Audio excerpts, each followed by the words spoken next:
ஆயா ஒரு ஆயாவுக்கு தட்டுறாங்கன்னு அர்த்தம். இப்போ ஒரு குடிகார புருஷன் ஒரு வருஷத்துக்கு 1,09,500 தண்ணி அடிக்கிறான். உங்க அப்பா தண்ணி அடிப்பாரா? எங்க அப்பா தண்ணி அடிக்க மாட்டார். உங்க அப்பாவுக்கு என்ன வயசு? 65. 65 வயசு. உங்க அப்பா தண்ணி அடிக்க மாட்டாரு. இல்ல. இப்ப 25 வயசுல உங்க அப்பா தண்ணி அடிக்க ஆரம்பிச்சிருந்தாருன்னு வச்சுக்க, 40 வருஷம் தண்ணி அடிச்சிருப்பாரு. 40 வருஷமா உங்க அப்பா தண்ணி அடிக்கல. இல்ல. 40 வருஷமா உங்க அப்பா தண்ணி அடிக்கல. இல்ல இல்லவே இல்ல. இப்ப 40 லட்சம் ரூபாய் கையில வச்சிருக்காரா? நாங்க தான் குடிச்சு அழிச்சு விட்டோம். உங்க அப்பா குடிக்க மாட்டாளா? 40 லட்சம் ரூபாவா கட்டி வச்சிருக்காரா? எங்க அப்பா பத்தி கேட்டாங்களா? எங்களை பத்தி பேசினா உங்க அப்பா பத்தி பேச மாட்டோமாக்கு? குடிகார புருஷன்கா இவங்களுக்கு தான் பிக்கல் இருக்கு, பிடுங்கல் இருக்கு.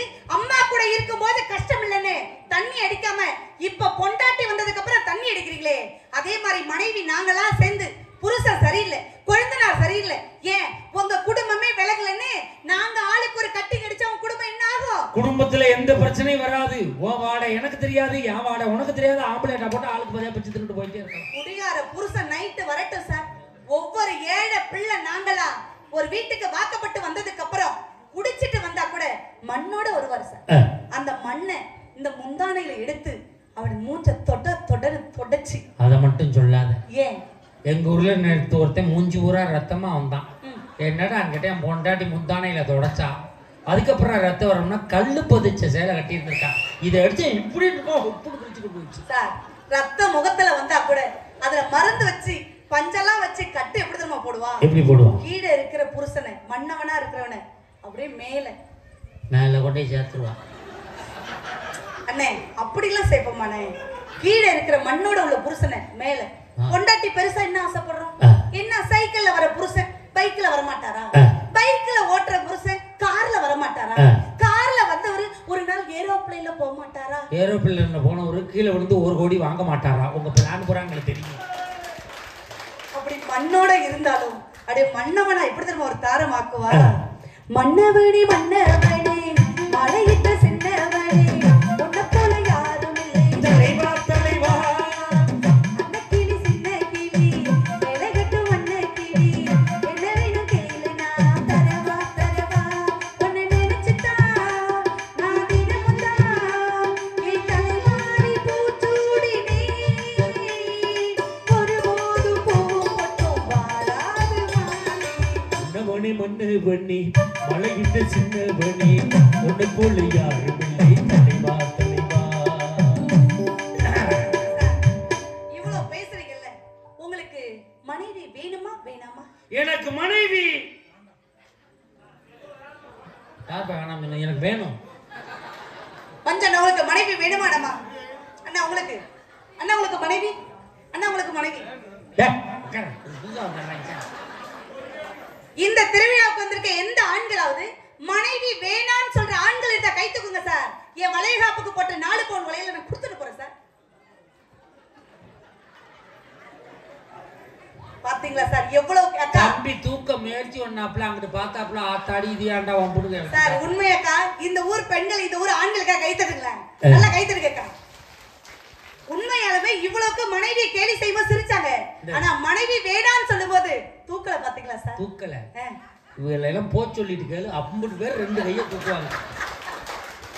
ஏன் கை தட்டுறீங்க? ஏன் சார் கை தட்டுறாங்க? எல்லாம் பாதிப்பு தான் சார். மனைவி வேணான்னு எந்த ஆண்களும் சொல்ல முடியாது சார். காதலிக்க பெண் வேண்டும், கட்டி இணைக்க பெண் வேண்டும், கல்யாணம் பண்ண பெண் வேண்டும், சோறு போட பெண் வேண்டும், சுகம் கொடுக்க பெண் வேண்டும், குழந்தை பெற்றுத்தர பெண் வேண்டும். பெண் இல்லாம ஒரு ஆணால வாழவே முடியாது.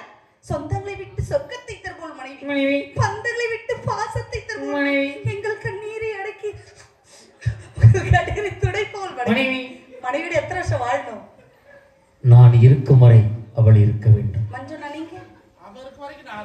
அண்ணா நீங்க? அண்ணா அங்க ஒரு மீசக்கார அண்ணா இருந்தாங்க, ரொம்ப நாள் பார்த்துட்டே இருந்தாங்க. அண்ணா நீங்க எத்தனை வருஷம் உங்க மனைவியோட வாழணும் சொல்லுங்க. நான் சும்மா சொல்லுங்க. 100 வருஷம் நல்லா தர கை தருக்கா. அடாடாடா எங்க அண்ணன் மாதிரியே இருக்காரு சார். 100 வருஷங்கிற அங்கே ஒரு அம்மா தலையில அடிச்சுக்கிறது. ஐயோ 100 வருஷமா அப்படின்னு இல்லைங்க. அங்க அண்ணன் மாதிரி சில மாதிரியே இருந்தாரு அண்ணன். நான் என் மாமாவோட எப்படி வாழணும் தெரியுமா? 100 ஆண்டு காலம் நம்ம புகை வாழணும். என்ன ராசா நீங்க இணையாளணும். வல்லவன வாசகி போல் போல் வாழணும்.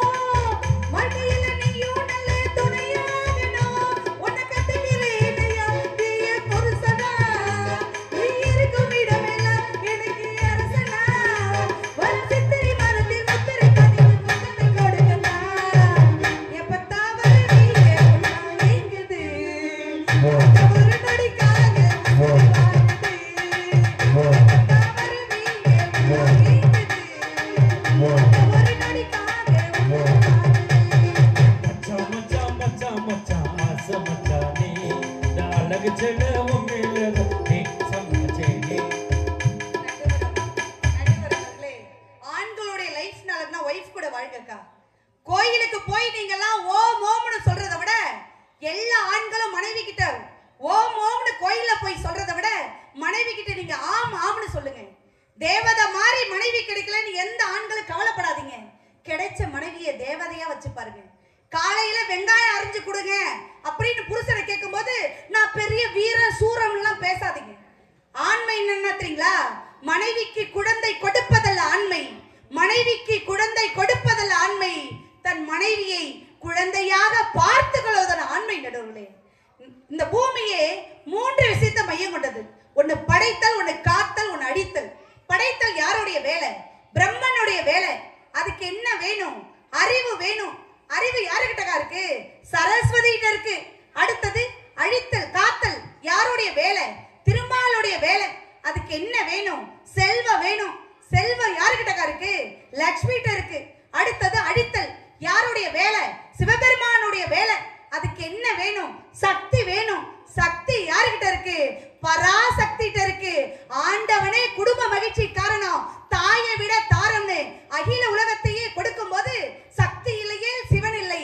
தட்சணை கொடுக்கும் கைகளை விட, தட்சணை கொடுக்கும் கைகளை விட தானம் கொடுக்கும் கைகளை தான் அந்த அன்னமார் சாமிக்கே பிடிக்கும். தானம் கொடுக்க பணங்காசு இல்லைன்னு யாரும் கவலைப்படாதீங்க. நல்ல வார்த்தைகளை தானம் பண்ணுங்கள்.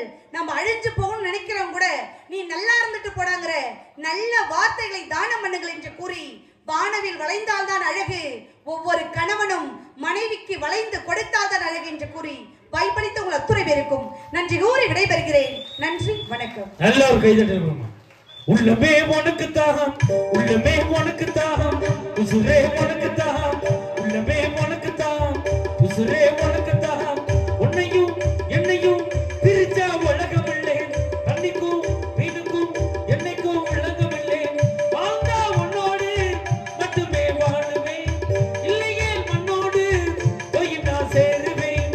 உள்ளமே உனக்கு தான்.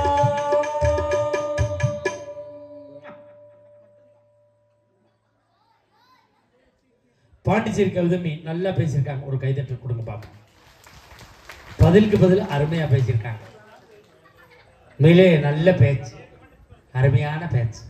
இங்க இருக்க ஆண்களை பார்த்து கேட்கிறேன், இன்னைக்கு தான் அன்னமார் சாமிகளுக்கு கும்பாபிஷேகம் நடத்திருக்கீங்க. அதுவும் தமிழ்ல திருக்குட நன்னீராட்டு விழா அருமையா பத்திரிக்கை அடிச்சிருக்கீங்க. உண்மையில பெருமையா இருக்கு.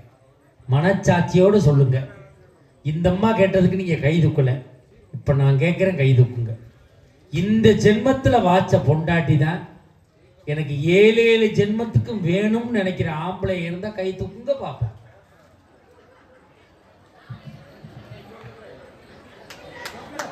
புதுசு இல்ல, பழசுதான். ஐயா தூக்கிட்டு அங்கிட்டு பாக்குறாரு, போதுமா? அங்க அவனே தூக்குனாரு. அவர் பக்கத்துல பார்த்துட்டு இருக்கோம். இப்ப இங்க இருக்க பெண்களை பார்த்து கேட்கிறேன், மனச்சாட்சியோடு சொல்லுங்க. புருஷனோட பாஸ்போர்ட் சைஸ் போட்டாவை மணிப்பர்சிலே வச்சிருக்கங்கிற பெண்கள் கை தூக்குங்க பாப்போம்.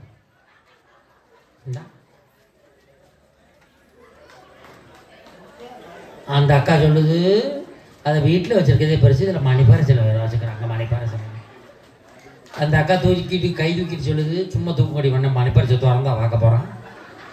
ஆனா என் பொண்டாட்டி என்னோட பாஸ்போர்ட் சைஸ் போட்டா 2 போட்டோ மணிப்பரிசிலே வச்சிருக்கா. ஒரு கைதட்டல் கொடுங்க பாப்போம். 2 போட்டோ மணிப்பரிசில வச்சிருக்கா. அவளை பாசமாடின்னு கேட்கிறேன், பேங்க்ல லோனு வாங்குற கொட்டுறதுக்கு வச்சிருக்கேங்கிறான்.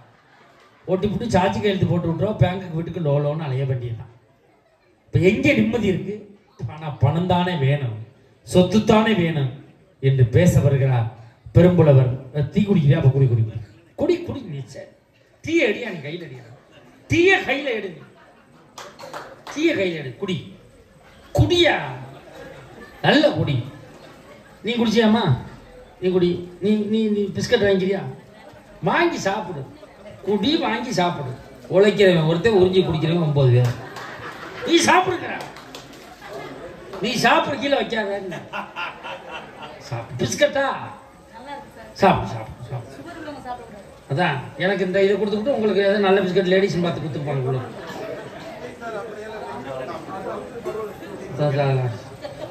உடனே வருகிறார் பெருந்துறை கோப்பா ரவிக்குமார் அவர்கள்.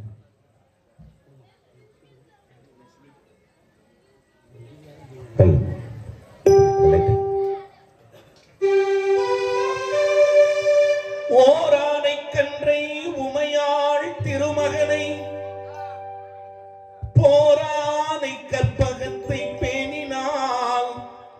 வாராத புத்தி வரும், வித்தை தரும், புத்திர சம்பத்தும் தரும், சக்தி தரும், சித்தி தரும் தான்.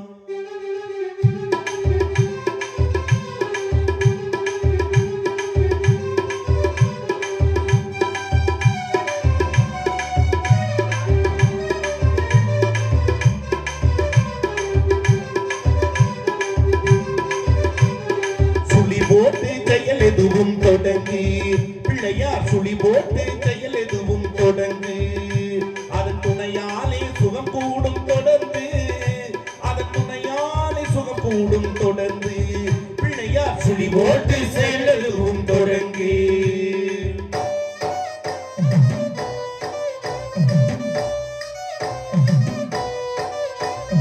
வழியின்றி வேலனவன் திகைத்தான், வழியின்றி வேலனவன் திகைத்தான், புறவள்ளியவள் கைப்பிடிக்க துடித்தான். வழியின்றி வேலனவன் திகைத்தான், புறவள்ளியவள் கைப்பிடிக்க துடித்தான். மறந்துவிட்ட அண்ணனையே நினைத்தான், மறந்துவிட்ட அண்ணனையே நினைத்தான். மறுகணத்தினிலே மலிட்டியிலே திளைத்தான், மறுகணத்தினிலே மலிட்டியிலே திளைத்தான். பிள்ளையார் சுழி போட்டு செயல் எதுவும் தொடர்ந்து, அதன் துணையாலே சுகம் கூடும் தொடர்ந்து, அதன் துணையாலே சுகம் கூடும் தொடர்ந்து, பிள்ளையார் சுழி போட்டு செயல் எதுவும் தொடர்ந்து தொடர்ந்து. உதிரத்தின் உறவோடு என்னை உறவாட விட்ட தாயே, உதிரத்தின் உறவோடு என்னை உறவாட விட்ட தாயே, முதிராத தமிழானே முத்தமிழை நான் பேச முன்னின்று காப்பாய் நீயே. நற்றாயே தமிழ் தாயே, என் நாவில் வந்து நடம் புரிவாய் நீயே. எங்கேனும் பிழை இருந்தால் நீ பொறுப்பாய் இங்குதாயே. தமிழுக்கும் தமிழர்களுக்கும் என் சிறந்தாழ்ந்த வணக்கங்களை அன்போடு தெரிவித்துக் கொண்டு ஒரு நல்ல கைதட்டல் கொடுக்கலாம். உண்மையிலுமே சொல்றேன், நீங்க பாருங்க, ஒரு நள்ளிரவு நேரத்தில் கூட நல்ல தமிழுக்காக கைதட்டுகிற மக்கள் நம்ம மண்ணில் இருக்காங்க. நல்ல கைதட்டுங்க, நம்ம ஊருக்காக வந்திருக்கோம். உலகத்திலேயே ஏன் இந்த கைதட்டலை கேட்டு வாங்குறோம் அப்படின்னு சொன்னா, ஒரு மனிதன் பிறக்கின்ற போது அவனுக்கு கிடைப்பது தாயினுடைய நாக்கில் இருந்து பிறக்கிற தாலாட்டு. அதே மனிதன் இந்த மண்ணை விட்டு நீங்குகிற போது அவனுக்கு கிடைப்பது உற்றார்கள், உறவினர்கள், உடன் பழகியவர்களினுடைய கண்களிலிருந்து வழிகிற நீராட்டு. நம்மை போன்ற மேடை கலைஞர்களை வாழ வைப்பது நீங்கள் கொடுக்கிற கைதட்டல் என்கிற பாராட்டு என்பதை சொல்லி நல்லா கொடுங்க. உண்மையிலுமே நல்ல மக்கள். நடுவர் அவர்களே, வெளிநாட்டிலும் தாய்மார்கள் இருக்காங்கல்ல, நம்ம கிராமத்திலும் தாய்மார்கள் இருக்காங்கல்ல. ரெண்டு தாய்மார்களுக்கு ஒரு வித்தியாசம் இருக்குன்னு என்ன வித்தியாசம்? அத்தனை பேருடைய கைகளும் தட்டுவாங்க. என்ன தெரியுமா? வெளிநாட்டு தாய்மார்களும் ஓடிட்டு இருக்காங்க, நம்ம கிராமத்து தாய்மார்களும் ஓடிக்கிட்டு இருக்காங்க. என்ன வித்தியாசம் தெரியுமா? வெளிநாட்டு தாய்மார்கள் உடல் இழைப்பதற்காக ஓடிக்கொண்டிருக்கிறார்கள். நம் நாட்டு நம் கிராமத்து தாய்மார்கள் தான் பிள்ளைகள் பிழைப்பதற்காக ஓடிக்கொண்டிருக்கிறார்கள்னா கைதட்டுங்க. அப்படிப்பட்ட தாயால தான் ஒரு குடும்பம் நல்லா இருக்குன்னு பேசுறதுக்கு நாங்க வந்திருக்கோம். உண்மையிலுமே சொல்றேன், இப்ப எங்களுக்கெல்லாம் கைதட்டினீங்க, ஆனா நம்ம நடுவருக்கு முதல்ல ஒரு நல்ல ஒரு கைதட்டல் கொடுக்கலாம். ஏன்னா அங்க பாருங்க, எல்லாரும் அவ்வளவு தலைங்க கொடுத்துட்டு இருக்காங்க. அண்ணே, நான் ஒன்னே ஒண்ணு கேட்கிறேன், என்ன தெரியுமாண்ணே? இப்ப நீங்க அனுமதி கொடுத்தீங்கன்னா உங்க பெருமைய உங்க தம்பி ஒரு வார்த்தை சொல்லிக்கிறேன். என்னைய பத்தி சொல்றதுக்கு என்கிட்டே அனுமதி கேட்க, உங்களை பத்தி சொல்றதுக்கு உங்ககிட்டயே அனுமதி வாங்கிட்டு சொல்றேன். என்னைய கேட்காம என்னைய பத்தி என்னென்னமோலாம் சொல்றேன். உங்களைய கேட்காம உங்களைய பத்தி 1000 பேர் சொல்லட்டுனே, ஆனா உங்க தம்பி உங்களை கேட்டுட்டு உங்களை பத்தி இன்னைக்கு மேடையில சொல்றேன். அப்ப சொல்லு, நான் பெர்மிஷன் தாரேன். உண்மையிலுமே சொல்றேன். இங்க ஐயா எல்லாம் உட்கார்ந்து இருக்காங்க, அம்மாக்கள் எல்லாரும் உட்கார்ந்து இருக்காங்க. பாமர மக்கள், உண்மையிலுமே சொல்றேன், இந்த மண்ணின் மைந்தர்கள் போல அழகா உட்கார்ந்து இருக்கீங்க. எனக்கு என்ன மகிழ்ச்சி தெரியுமா? இவங்க முன்னாடி தானே நீங்க யாருன்னு சொல்லணும். தேவகோட்டை மகாராஜன்னா யாரு? யாரு ஊருக்குள்ள அவருக்கு என்ன பேரு? தேவகோட்டை மகாராஜன்னா யாரு? ஊருக்குள்ள அவருக்கு என்ன பேரு? தேவகோட்டை மகாராஜன்னா யாரு? பிஸ்கட் தாரேண்டா தாரேண்டா பேசி முடிச்சோன்னு தாரேன். எடுத்து வைங்கன்னு. அதுக்கு தானே இந்த கத்துக்கத்துற. அண்ணா, நீங்க விஜய் டிவில கலக்க போவதுன்னு ஒரு நிகழ்ச்சி வந்தது பார்த்திருக்கலாம். சன் டிவில ஒரு காலத்துல அசத்த போவது யாருன்னு ஒரு நிகழ்ச்சி வந்தது பார்த்திருக்கலாம். அதிலெல்லாம் யார் யாரோ நகைச்சுவை பேசுற மாதிரி கேட்டிருப்பீங்க. பேசுகிறவர்கள் தான் யார் யாரோ, ஆனால் அவர்கள் பேசுகிற நகைச்சுவைக்கெல்லாம் சொந்தக்காரர் யாருன்னு கேட்டா தேவகோட்டை மேடை கலைவாணர் அன்பு அண்ணன் மகாராஜன் அவர்கள்னா ஒரு கைதட்டல் கொடுங்க. எப்படி விசிலோட வருது பாருங்கன்னு. நடக்குதா இல்லையா? நான் டிவில ஜோக் எழுதி கொடுக்கிறது என்னோட வேலை. சரி, ஒரு ஜோக்கு எழுதி கொடுத்தா 500 ரூபா கொடுப்பாங்க. அதை அவங்க டிவியில பேசிட்டு 50,000 ரூபாய் சம்பாதிச்சு கார்ல சுத்துறானுவ. நான் 500 ரூபா வாங்கிட்டு பஸ் ஸ்டாண்டா பைதி குடிச்சு சுத்திக்கிறேன். நடுவர் அவர்களே, அவங்கெல்லாம் கேமராக்களுக்காக பேசுகிறார்கள். நீங்க தான் மக்கள் மனசுக்காக பேசுறீங்க. கைதட்டல் கொடுங்க. அவங்க பாருங்க, சேர்ல இருக்கிற பாட்டியிலிருந்து இங்க இருக்கக்கூடிய தம்பியிலிருந்து கைதட்டுறாங்கன்னா உலகத்திலேயே பெரிய விஷயம், பெரிய புண்ணியம் எது தெரியுங்களா? யாருடைய அழுகைக்கும் காரணமாக இல்லாமல் எல்லோருடைய சிரிப்புக்கும் காரணமான அண்ணன் மகாராஜன் அவர்களுக்கு ஒரு நல்ல கைதட்டல் கொடுக்கலாம். இன்னுமே எவ்வளவு அழகா கேட்டுட்டு இருக்காங்க. தாயா தாரமா, ரொம்ப எளிமையா சொன்னாங்கல்ல. எத்தனையோ விஷயம் சொன்னாங்கல்ல. என் தங்கச்சி இவ்வளவு நேரம் வந்து பேசினாங்க. எனக்கு என்ன எல்லாம் நிறைய கேள்வி கேட்டாங்க, நீங்களும் பதில் சொன்னீங்க. ஒரே ஒரு கேள்வி நான் கேட்கிறேன், நீங்க சொல்லுங்க. ஒரே ஒரு கேள்வி தானே? ஆமாண்ணே, உங்க தம்பி நான் கேட்கிறேன், சொல்லுங்க. தம்பி நீங்க கேளியா? அண்ணே, சொர்க்கத்துக்கு போகணும்னா என்ன செய்யணும்?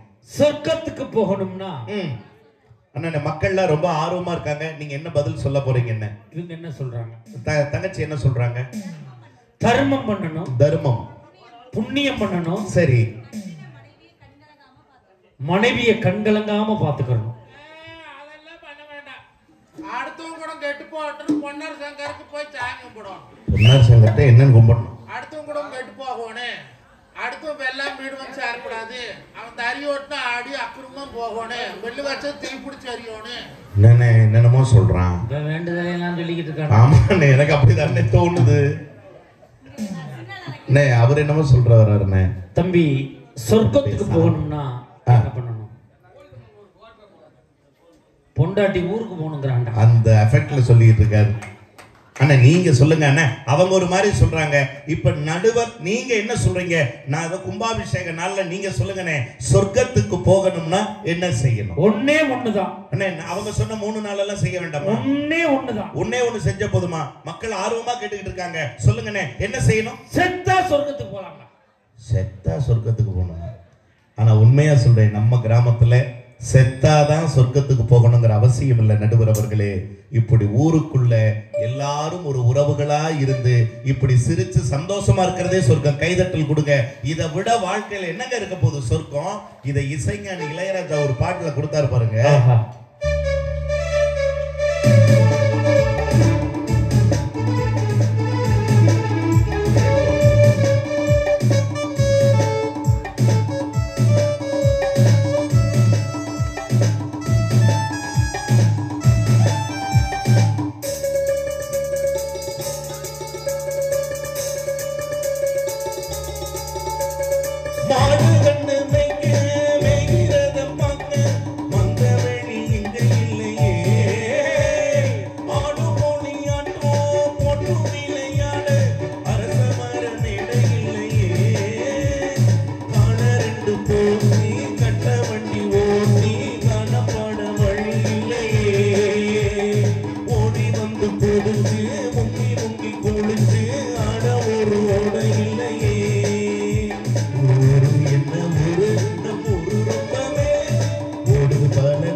என்னைக்காவது நிம்மதியை தந்திருக்காங்களா? அப்படி நான் கேட்கிறேன். எல்லாம் தாரம் தாரம்ங்கிறீங்களே. வாழ்க்கையில வலது கால் எடுத்து வச்சா விளக்கேத்துவாங்கன்னு பேரு. ஆனா விளக்கேத்தவா வராங்க, விளக்கேத்த வராங்க, விளக்கேத்த வருவாங்க. எங்க அம்மா சொல்லிச்சு, பத்த வைக்க வராடா, பத்த வைக்க வராடான்னு. உண்மைதானே? கை தட்டுங்க சார். உண்மையிலுமே நல்லா இருக்கிற குடும்பத்துல பத்த வைக்க வந்ததே அவங்க தானே. உண்மை யோசிச்சு பாருங்க. பற்றோடெல்லாம் இல்ல, உங்க குடும்பத்தோட பற்றா இருக்கிறீங்க. எங்க குடும்பத்தை அந்நியமாக்கிறீங்க. அதுதான் உண்மையான உண்மை. இதுல வந்து பற்ற வைக்கிறதுக்குள்ள பற்று வைக்கிறதுக்கு வராங்கன்னாங்க. நடுவர் அவர்களே, அம்மாவோட சிரிச்சு பேசுனா மனைவிக்கு எரியுது வயிறு. மனைவியோட சிரிச்சு பேசுனா அம்மாவுக்கு எரியுது வயிறு. இந்த கிராமத்துல நீங்க தீர்ப்பு சொல்லுங்க. என்னைக்கு கட்டிய மனைவியும் பெத்த தாயும் ஒருவருக்கொருவர் சிரித்து பேசுகிறார்களோ அன்றைக்குத்தான் கணவனுடைய மனசுக்குள்ள ஒரு கைதட்டுங்க. அந்த வாய்ப்பு நடக்குதானே? அது உண்மை. அதுக்காக தான் இங்க எல்லாரும் அந்த தலைப்பை தேர்ந்தெடுத்து கொடுத்திருக்காங்கன்னா, நடுவர் அவர்களே, கல்யாணம் ஆன புதுசுல பொண்டாட்டியை கூட்டிட்டு கொஞ்சம் வெளியில தெருவுல போயிட்டு வாப்பான்னு எங்க அம்மா. எங்க அம்மா சொல்றதே அதிசயம், அது உங்களுக்கு தெரியும். அதுவும் உங்க அம்மா தெருவுல போயிட்டு வாப்பாங்க. யோசிச்சு பாருங்க, வெளியில தெருவுல போயிட்டு வாச்சு, வெளியும் போயிட்டு வா, தெருவுலயும் போயிட்டு வாச்சு. உண்மையா சொல்ற நடுவுல மனைவியை கூப்பிட்டு, அம்மா எங்க அம்மா சொல்லிருக்கு, வா. உங்க அம்மாவா சொன்னாங்களா? ஆமாமா சொன்ன. என்ன சொன்ன? இல்லப்பா, கல்யாணம் ஆன புதுசு மனைவியை அழைச்சிட்டு பைக்ல கூப்பிட்டுட்டு அப்படியே கோயிலுக்கு குளத்துக்கு போயிட்டு சினிமாவுக்கு போயிட்டு ஹோட்டல்ல சாப்பிட்டு வந்துட்டு கிளவி, எனக்கு என்ன, வீட்டுல இருக்கிறத சாப்பிட்டு இருந்துக்கிறேன் சொன்னே. கேட்கல.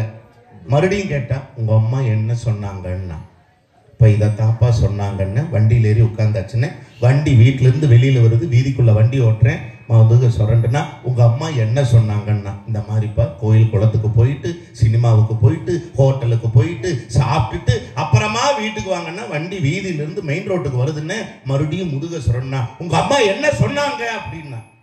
கட்டுப்பாச்சு நடுவர் அவர்களே, வண்டியிலிருந்து கையை விட்டுட்டு திரும்பி இதை தாண்டி சொன்னாங்கிற ஏத்தால லாரி வந்தது கவனிக்கல நடுவர் அவர்களே. லாரி மேல வந்துருமோன்னு டிச்சுக்குள்ள வண்டி கிடக்குது, வண்டிக்கு கீழே நான் கிடக்குறேன். என்ன தேடி வந்தா நடுவர் அவர்களே, தலையில இருக்கக்கூடிய ரத்தத்தை துடைக்கிறதுக்கு தான் வருவான்னு பார்த்தா பக்கத்துல வந்து சொன்னா, இப்பவாவது சொல்லுங்க உங்க அம்மா என்னதான் சொன்னாங்கன்னு கேட்கிறாளே, இந்த மனைவியால நிம்மதி வருமா நடுவர்? எப்படி வரும் நான் கேட்கிறேன். ஆனா தாய்ங்கிறவ யாரு தெரியுங்களா? இங்க எத்தனையோ தாய்மார்கள், இங்க பாருங்க, குழந்தைகளை மடியில சேர்த்து வச்சு உட்கார்ந்து இருக்காங்க. ஒருத்தன் வேலைக்காக வெளியூர் போனானே. இப்ப இங்க இருக்கிற ஒரு பையன் கோயம்புத்தூர்ல ஒரு கம்பெனிக்கு வேலைக்கு போனான். இன்டர்வியூக்காக போனான். காலையில 7 மணிக்கே கிளம்பிட்டாங்க. சாயந்தரம் 7 மணிக்கு வரான். வீட்டுக்குள்ள நுழையும் போது அப்பா கேட்டாரு, காலையில 7 மணிக்கே போனீங்களே தோற, இந்த வேலையாவது கிடைக்குமான்னு. அக்கா கேட்டா, சம்பளம் எவ்வளோடா தம்பின்னா. தங்கச்சி கேட்டா, முதல் மாசம் சம்பளத்துல எனக்கு ஒரு செட்டு சுடிதார் வாங்கி கொடுக்குறீங்களா அண்ணான்னு கேட்டா. ஆனால் ஒரே ஒரு குரல் மட்டும்தான் சமயக்கட்டுல இருந்து கேட்டுச்சு. என்ன தெரியுமானே? காலையில 7 மணிக்கே போனைய சாமி, ஏதாவது சாப்பிட்டியா சாமின்னு கேட்கிற ஒரே குரல் யாரு தெரியுங்களா? பெற்றெடுத்த தாயின் குரல் மட்டும்தான் நடுவர் அவர்களே. தாயினுடைய சமையலுக்கும் மனைவியினுடைய சமையலுக்கு என்னென்ன வித்தியாசம்? ஒரே வித்தியாசம் தான். என்னென்ன வித்தியாசம்? மூக்கு பிடிக்க சாப்பிட்டோம்னா அம்மா சமையல், மூக்க புடிச்சுக்கிட்டே சாப்பிட்டோம்னா அதான் பொண்டாட்டி சமையல். ஆஹா, வேற என்னென்ன வித்தியாசம்? இன்னொரு வித்தியாசம் இருக்கு. என்னென்ன? நரச்ச முடி கிடந்தா அம்மா சமையல், கருப்பு முடி கிடந்தா பொண்டாட்டி சமையல். செம்பட்ட முடினா வான் சமையல். அத்தாடி, அவன் சமைக்கவே இல்லை அப்படி சொல்லுங்க அண்ணே. ஆனா உண்மை நடுவர் அவர்களே, பசிக்கும் போது சோறு போடுபவள் மனைவினா, பசிக்க விடாமல் சோறு போடுபவள் தான் நம் தாய் நடுவர் அவர்களே. அந்த தாய்க்கு நிகரா ஏதாவது இருக்க முடியுமா? நீங்க எத்தனை வெளிநாடுகள் போயிருக்கீங்க? நான் 5 வெளிநாடுகள் போயிருக்கேன். ஒரு கைதட்டல் கொடுங்க. உண்மையிலுமே 5 வெளிநாடுகள். நம்ம நடுவர் 5 வெளிநாடுகள். 5 வெளிநாடுகள் எங்களுக்கு ரொம்ப மகிழ்ச்சியா இருக்கு, ரொம்ப பெருமையா இருக்கு. எங்க அண்ணா 5 வெளிநாடுகள் போயிருக்கீங்க. இது என்னப்பா பெருமை? நான் 5 நாடு போயிருக்கேன். என் டீம்ல பேசுற, நம்ம டீம்ல பேசுற இந்த மேடம் ராணிகுமாரும் ராணி அம்மாவும் உமாநாத்தும் சரி 8 நாடுகள் போயிருக்காங்க. நடுவரே 5 நாடுகள் தான் போயிருக்காரு. ஆனா அணியில இருக்கிறவங்க இசைக்குழு அண்ணன்லாம் வந்து 8 நாடுகள் போயிருக்காங்க. உங்க 2 பேர் 8 நாடு போயிருக்காங்க. என்ன உண்மை? உண்மை. என்னென்ன நாடுகள்? என்னை விட எக்ஸ்ட்ரா 3 நாடு போயிருக்காங்க. எந்தெந்த நாடுகள்? 3 நாடுகள் போனாங்க எக்ஸ்ட்ரா. ஒரத்த நாடு, ராம் நாடு, வருஷ நாடு. எல்லாமே தமிழ்நாடு. பாஸ்போர்ட் என்கிட்ட இல்ல. ஐயா, நான் உங்களுக்கு சொல்றேன், சென்ற ஆண்டு இதே நாள்ல இந்த மாதத்துல எல்லாரும் மலேசியா பட்டிமன்றம் போனோம். நல்ல வரவேற்பு. தமிழ் உலகம் யாருக்கு வரவேற்பு கொடுக்கிறது என்றால், எல்லோரையும் மகிழ்ச்சி கடலில் ஆழ்த்துகிற அண்ணன் மகாராஜன் அவர்கள் குழு என்பதற்காக எங்கள் அத்தனை பேருக்கு அவ்வளவு ஒரு மகிழ்ச்சியை கொடுத்தாங்க, வரவேற்பு கொடுத்தாங்க. நிகழ்ச்சி முடிஞ்ச பிறகுங்கய்யா எவ்வளவு அழகா உபசரிச்சீங்க உங்க ஊர்ல. அதே மாதிரி நிகழ்ச்சி முடிஞ்ச பிறகு மதிய உணவு ஏற்பாடு பண்ணியிருந்தாங்க. இந்த மாதிரி மேஜை நிறைய உணவுகள். இதெல்லாம் பார்த்தீங்க அப்படின்னா வெளிநாட்டு உணவு, சைனா உணவு, இதெல்லாம் பார்த்தீங்கன்னா வடநாட்டு உணவுன்னு நிறைய வச்சிருந்தாங்க. தமிழ்நாட்டு உணவுன்னு மகாராஜன் சார்ட்ட கேட்டாங்க, அண்ணன்ட்ட சார் நீங்க எதை விரும்பி சாப்பிடுவீங்கன்னு சொல்லும் போது அண்ணன் சொன்ன வார்த்தை என்ன தெரியுங்களா? பழைய சோறு இருக்கான்னு கேட்டார். கைதட்டுங்க சார். அந்த இடத்துக்கு போனாலும் எந்த இடத்துக்கு போனாலும் அதை மறக்காம இருந்தாரு. நீராகாரம் இருக்கான்னு கேட்டீங்க. உண்மையிலுமே நடுவர் அவர்களே, இப்ப நான் சொல்றேன் உண்மை, நான் மட்டும் தயவு செய்து கைதட்டுங்க. எத்தனை நாடுகளுக்கு வேணாலும் போங்க, எவ்வளவு பெரிய ஸ்டார் ஹோட்டல்ல கூட சாப்பிடுங்க, எத்தனை லட்சங்கள் வேணாலும் ஒரு சாப்பாட்டுக்காக செலவு பண்ணுங்க. ஆனால் எத்தனை லட்சம் கோடி செலவு பண்ணாலும் எந்த ஸ்டார் ஹோட்டலிலும் கிடைக்காத ஒரு உணவு ஒரு இடத்துல இருக்குனே, கிடைக்காத சுவை ஒரு இடத்துல இருக்கு. எங்கப்பா? பெத்த தாய் கையால பழைய சோறுனால ஒரு வாய் குடிக்கும் போது, ஒரு வாய் கஞ்சி வாங்கி குடிக்கும் போது கைதட்டுங்க. அந்த சுகத்துக்கு இணையா இந்த உலகத்துல வேற ஏதாவது சுகம் இருக்கா நடுவர் அவர்களே? அத கூட பாண்டவர் பூமிங்கிற படத்துல அழகா கொடுத்தாங்க தெரியுங்களா?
இதெல்லாம் மகிழ்ச்சியா இல்லையா? இவங்க பெருமை சேர்க்கலையா? நான் இப்படி சொல்ற நடுவர்களே, உலகத்துல 1000 உறவுகள் நமக்கு இருக்கலாம், 1000 உறவுகள் இருக்கலாம். ஆனா எல்லா உறவுகளையும் நமக்கு குழந்தையாக, நாம் குழந்தையாக இருக்கிற போது நமக்கு அறிமுகப்படுத்தியவள் யார் நடுவர் அவர்களே? யோசிச்சு பாருங்க. அம்மா வந்து சொன்னா தானே நடுவர் அவர்களே அப்பாவுடைய பேர் கூட தெரியும். அதையும் ஒரு பாட்டுல கொடுத்தான். அம்மா வந்து சொன்னாதான் அப்பாவின் பேர் தெரியுமடா, அவனும் சொல்லவில்லை என்றால் தப்பாகத்தான் போகுமடா. அம்மா வந்து சொன்னாதான் அப்பாவின் பேர் தெரியுமடா, அவளும் சொல்லவில்லை என்றால் தப்பாகத்தான் போகுமடா. எட்டாயும் அன்று பச்சை இலை, நானோ இன்று எச்சில் இலை. எட்டாயும் அன்று பச்சை இலை, நானோ இன்று எச்சில் இலை. ஒரு பொழுது அது விடியாதா? அட போடா, உலகம் கிடக்குது கிடக்குது உள்ளுக்குள்ள சக்கரவர்த்தி, ஆனா உண்மையில மெழுகுவர்த்தி. போடா போ, உள்ளுக்குள்ள சக்கரவர்த்தி, ஆனா உண்மையில மெழுகுவர்த்தி. பெத்தெடுத்தது யாரு? அனது பேர் வச்சது யாரு? கத்தெடுத்தது யாரு? இப்போ தத்தளிப்பது யாரு? உள்ளுக்குள்ள சக்கரவர்த்தி, ஆனா உண்மையில மெழுகுவர்த்தி, உள்ளுக்குள்ள மெழுகுவர்த்தி.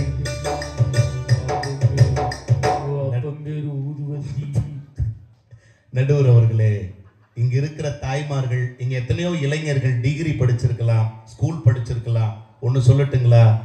எத்தனையோ தாய்மார்கள் 10 பாத்திரம் தேய்த்தாவது தன் பிள்ளைகளை பட்டப்படிப்பு படிக்க வைக்கிறாங்க. கைதட்டுங்க நடுவர் அவர்களே. அவங்க சொன்னாங்க ஒரு வார்த்தை, மனைவியாலதான் மகிழ்ச்சி, மனைவியாலதான் மகிழ்ச்சிங்கிறாங்களே. மனைவிக்கே எப்ப மகிழ்ச்சி தெரியுமாண்ணே? அவ அம்மாவா ஆகும் போதுதான் மகிழ்ச்சினா நடுவர் அவர்களே, அதுதான் பெருமை அப்படின்னு சொன்னா. ஒரு மனைவி வாழ்நாளில் சாகிற வரை மனைவியாகவே இருந்துட்டு அவளுக்கு என்னைக்கு மகிழ்ச்சி கிடையாது. என்றைக்கு அம்மா என்கிற பதவியை அவள் அடைகிறாளோ அதுதான் ஒரு மனைவி மனைவிக்கே ஒரு மகிழ்ச்சியாக இருக்கும் என்று சொன்னால் நடுவர் அவர்களே, நான் இப்படி சொல்லி நிறைவு செய்கிறேன். என்ன தெரியுங்களா, வாழ்க்கையில இருக்கும் போது தாயின் அருமை யாருக்கும் தெரிவதில்லை. இருக்கும் போது தாயின் அருமை யாருக்கும் தெரிவதில்லை.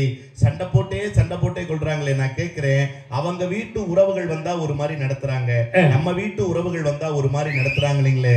நடுவர் அவர்களே, வாழ்க்கையில உண்ண கற்றுக் கொடுத்தவள் தாய், உடுக்க கற்றுக் கொடுத்தவள் தாய், உழைக்க கற்றுக் கொடுத்தவள் தாய், உண்மையா இருக்க கற்றுக் கொடுத்தவள் தாய்னா அந்த தாய் இல்லாம எதுவுமே இல்லை நடுவர் அவர்களே. அந்த தாய் இல்லாம எதுவுமே இல்லை. நான் இப்படி சொல்றேன், மிச்சம் வைக்காம சாப்பிடுவீங்களா? இல்ல, வச்சிருவேன். மிச்சம் முடியலன்னா வச்சிருவீங்க. நான் கேட்கிறேன், மிச்சம் வைக்காமல் ஒரு குழந்தையை சாப்பிட பழக்குபவளும் தாய்தான். தாம் மிச்சம் வைத்ததை மட்டும் சாப்பிட்டு வாழ்பவளும் தாய்தான் அப்படின்னு சொன்னா நடுவர் அவர்களே, அந்த தாய் இல்லாமல் யாருமே இல்லை. அதனாலதான் கண்ணதாசன் கூட மிக அழகா சொன்னா, ஜீவநதியாய் வருவாள் நம் தாகம் தீர்த்தே மகிழ்வாள், ஜீவநதியாய் வருவாள் நம் தாகம் தீர்த்தே மகிழ்வாள், தவறினை பொறுப்பாள் தருமத்தை வளர்ப்பாள் தரணியிலே வளம் சேர்த்திடுவாள், தவறினை பொறுப்பாள் தருமத்தை வளர்ப்பாள் தரணியிலே வளம் சேர்த்திடுவாள். அந்த தாயில்லாமல் நான் இல்லை, தானே எவரும் பிறந்ததில்லை, நமக்கொரு தாய் இருக்கின்றாள் என்றும் நம்மை காக்கின்றாள், தாயில்லாமல் நாம் இல்லை. நடுவர் அவர்களே, சாகிற வரை இந்த மண் எனும் தாய் சுமக்கிறது என்றார், நம் மரணத்தின் போது கூட நமக்கு வலிக்காமல் இருக்க வேண்டும் என நினைக்கிற ஒரே உறவு பெற்றெடுத்த தாய் என்கிற உறவை தவிர வேறு யாரும் இல்லை என்கிற காரணத்தால் மனைவி என்கிற உறவு, தாலிக்கொடி உறவு, தாய் என்கிற உறவு, தொப்புள் கொடி உறவு, தாலிக்கொடி உறவு, பாதியில் வந்த உறவு. ஆனால் தொப்புள் கொடி உறவுதான் ஆதியில் வந்த உறவு என்று சொன்னால், பாதியில் வந்த உறவை விட ஆதியில் வந்த உறவுதான் நடுவர் அவர்களே என்றைக்கும் குடும்பத்திற்கு தூணாக இருக்கிறது. வியக்க வைத்தவர்களின் பாதம் பணிந்து விருப்பமின்றி விடைபெறுகிறேன். நன்றி, வணக்கம். அருமையான பேச்சு, வாழ்க வளமுடன். அருமையா பேசியிருக்கார். யாரு புள்ள அழுவுறது? நல்லா பேசிருக்கேன்னு சொல்லி நீ அழுவுற. நீ சின்ன பிள்ளைங்கன்னா 65 அழுவட்டும். கண்டிப்பா அது ஆம்பளை பிள்ளையா இருக்காது, பொம்பளை பிள்ளையா தான் இருக்கும். மாதிரி கூட்டத்தில் அழுவுறது பொம்பளை பிள்ளையா தான் இருக்கும். ஆம்பளை பிள்ளை தான் அழுவுறானா? அக்கா, ஆம்பளை பிள்ளையா பொம்பளை பிள்ளையா அழுவுறது? ஆம்பளை பிள்ளையா? அப்போ வச்சிருக்கிறது பொம்பளையாளா இருக்கும். அதான் அழுவுறேன், இல்லாட்டா அழுதுக்க மாட்டேன். ஏதோ ஒரு கனெக்ஷன் தான் அழுவுறேன். பொண்டாட்டிலே 3 வகையான பொண்டாட்டி இருக்கு. 3 டைப் ஆஃப் பொண்டாட்டிஸ். ஃபர்ஸ்ட் டைப், சாப்பாடை போடுவா, சாம்பாரை ஊற்றுவா, பிசைஞ்ச வாயில வைப்போம். ஏடி உப்பு இல்லை, ஏன் உப்பு கொண்டாந்து சாப்பிடுவா, நீ போட்டு சாப்பிட மாட்டியோ, கத்துவா, கதறுவா, போல கூட கணக்கில் சேர்த்துக்கலாம். நம்பர் 2, இரடி சாம்பாரில் உப்பு இல்லை, வாயிலேயே முணங்குவா. முட்டைய புகழ்ச்சிலோ பேப்பர்ஸில் 60 பசுப்பு அடி விடு தொலைமா வந்து தொலைக்க நம்மளுக்கு வடிச்சு ஒடிச்சு கொட்டுக்கா கையில் கட்ட மலைக்கு இவளையும் கணக்கில் சேர்க்கலாம். நம்பர் 3, இவ தான் டேஞ்சரான ஆள். இரடி சாம்பாரில் உப்பு இல்லை, பதிலே பேச மாட்டான், இப்படி பரபரன்னு முடிப்பான். இவ தான் சோத்துல விஷத்தை வைக்கிற குரு, ஸ்லோ பாய்சன். இவளுக்கிட்ட தான் கொஞ்சம் உசாராக இருக்கும். எனக்கு 7 பொண்டாட்டி, அதனால 3 பொண்டாட்டியை பற்றி தெரியும். திருப்பூருக்கு வேலைக்கு போயிட்டாளுங்க. இவன் தான் லேடிஸ் நம்பர் பூரா வச்சு குடிச்சுத்துறேன். அவன்கிட்ட அவனுக்கு எங்கே சார் நிம்மதியாக இருக்க முடியாது? ஒன்றும் இல்லை. போன வாரம் ஒரு பட்டிமன்றம் முடிச்சக்கூடிய காலம் 3 மணிக்கு போயிட்டேன். காலிங் பெல் அடித்தேன். என் பொண்டாட்டி கதவை திறந்தான். இப்போ அவன் தூக்கத்தில் வந்து திறக்கிறாளே, சிரிச்சு வைப்போம்னு அவன் கதவை திறந்த உடனே அப்படின்னு என்னையெல்லாம் பார்த்தா சிரிப்பாக தான் இருக்குன்னு போய் படுத்துட்டான். மறுநாள் அதே டயத்துக்கு பட்டிமன்றம் முடிஞ்சு போகிறேன். காலிங் பெல் அடித்த கதவை திறந்தான். இவதான் சிரிச்சு அத்துட்டாளே, சிரிக்கப்படாதுன்னு இப்படியே நின்று என்னைய பார்த்தா சிரிப்பியா, அந்த அவளை பார்த்தா சிரிப்பியா, இப்படியே காலம் 3 மணிக்கு ஏதோ கதை திறந்து வச்சுக்கோ அவளை பார்த்து சிரிக்கிறதுக்கு. பொண்டாட்டினாலே சந்தேகம் சார், சந்தேக புத்தி. நேற்று பட்டிமன்றம் இல்லை, தூங்கிட்டேன். நைட்டு 1 மணிக்கு ஃபோன் வந்துச்சு. பார்த்தேன், கம்பெனி போகணும். ஐயா அப்படின்னு வச்சுட்டு படுத்துட்டேன். திருப்பி 1:30க்கு என்கிட்ட 2 செல்லு இருக்கு. இந்த செல்லில் ஃபோன் வந்துச்சு. இதை பார்த்தேன், இது இந்த கம்பெனிக்காரன் அடித்தான். வச்சுட்டு தான் நான் தூங்குனேன். இவ முழிச்சுட்டான். 2 ஃபோனும் வந்துச்சு. முழிச்சுட்டான். 1:30க்கு யார் போகணும்? கம்பெனி போகணும். இதுலேயும் கம்பெனி போகணும். 1:30க்கு அவன் கம்பெனியை திறந்து வச்சுட்டு உனக்கு அடிக்கிறேன். நான் கேனச்சிருக்கி நம்ப எங்கே எடு திருப்பி அடி. என்னைக்கு கம்பெனி போயிடணும் திரும்பி போயிருக்கு. பி பி பி பி பி பி பின்னு சொல்லி டுக்டூ அப்படின்னு 2 வருஷம் நீ சொல்லியிருப்பேன். இவன் திருப்பி அடிப்பேன், நீ எடுத்துறாடின்னு சொல்லி வச்சிருப்பேன். அவன் தான் ஆஃப் பண்ணி வச்சுட்டு படுத்துட்டான். இது மனுஷ வாழ்க்கையாயா? ஆனால் அப்படி இருந்தாலும் என் மனைவியை நான் விட்டு கொடுக்க மாட்டேன். எனக்கு கல்யாணம் பண்ணி 18 வருஷமா எங்கள் அம்மாவுக்கு என் பொண்டாட்டிக்கு மாமியா மருமக சண்டையே வந்ததில்லை. கைதட்டுக்க 18 வருஷமா மாமியா மருமக சண்டையே வந்ததில்லை. எப்படா வரும்? எங்கள் அம்மா செத்து 18 வருஷம் ஆச்சுரா. இருந்தாவளா சண்டை வர்றது. சாப்பிட்றா, உருள்றா, பிறல்றா. எங்கள் அம்மா செத்துருச்சுன்னு எங்கள் பெரியம்மா கொண்டாந்து வச்ச பிள்ளைகளை பார்த்துக்கிறேன். என் பெரியம்மா எனக்கு தாய் மாய் தானே, இந்த சைஸில் இருக்கும். போன வாரம் எங்கள் பெரியம்மா தொண்டை வலிக்குதுன்னு இருக்கு, டாக்டர்கிட்ட கூட்டி போட்டேன். டாக்டர் எங்கள் பெரியம்மா வாயை திறக்க சொல்லி உள்ளே லைட் அடித்து பார்த்து என் பொண்டாட்டி கூப்பிட்டு, இங்கே மாமா நீ தானே மருமக? ஆமாம் சார். உன் மாமியா உள்நாக்கு வளர்ந்துருக்கு, ஒரு 15,000 ரூபா கூட ஆப்ரேஷன் பண்ண இருக்காங்க. என் காசு தானே கொடுத்துட்டு வரண்டியானே. டாக்டர் கூப்பிட்டு சொல்லியிருக்கா, சார் நீங்கள் கொஞ்சம் வாங்க. என்னம்மா? நான் 30,000 தாரேன், இந்த வெளியில் தொங்குற நாக்கை எப்படியா நறுக்கி விட்டுன்னு சாணம் பண்ணிருக்கேன். இப்போ எங்கள் அம்மா சாப்பிட கூட வாயை திறக்க மாட்டேங்கிறீங்க. வாயை திறந்தாலும் இவ கத்திரிக்கோளை காட்டாங்க. அது பள்ளி மாதிரி நாங்கள் உள்ள இருக்கு. நேற்று பார்க்குறேன் கையை அமுக்குறான், இன்னைக்கு காலையில் பார்க்குறேன் காலை அமுக்குறான். சமாதானம் ஆயிட்டியலான்னு கேட்குறேன். என்னைக்காவது உங்கள் அம்மா கழுத்து வலின்னு சொல்லாமே போய் நான் ஒரு அமுக்காமையாக இப்போ ஃபோன் பண்ணி கேட்குறேன், அம்மா தூங்கிட்டியான்னு கேட்குறேன்.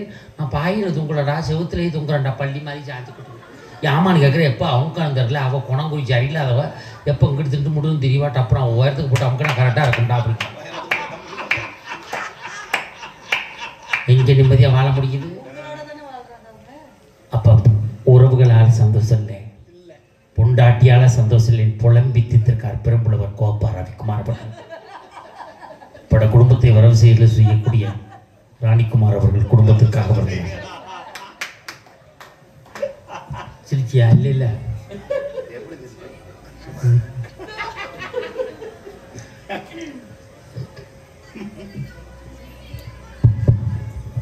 Mic test. நடிப்பில்லாத நாடகம், நடிப்பில்லாத நாடகம்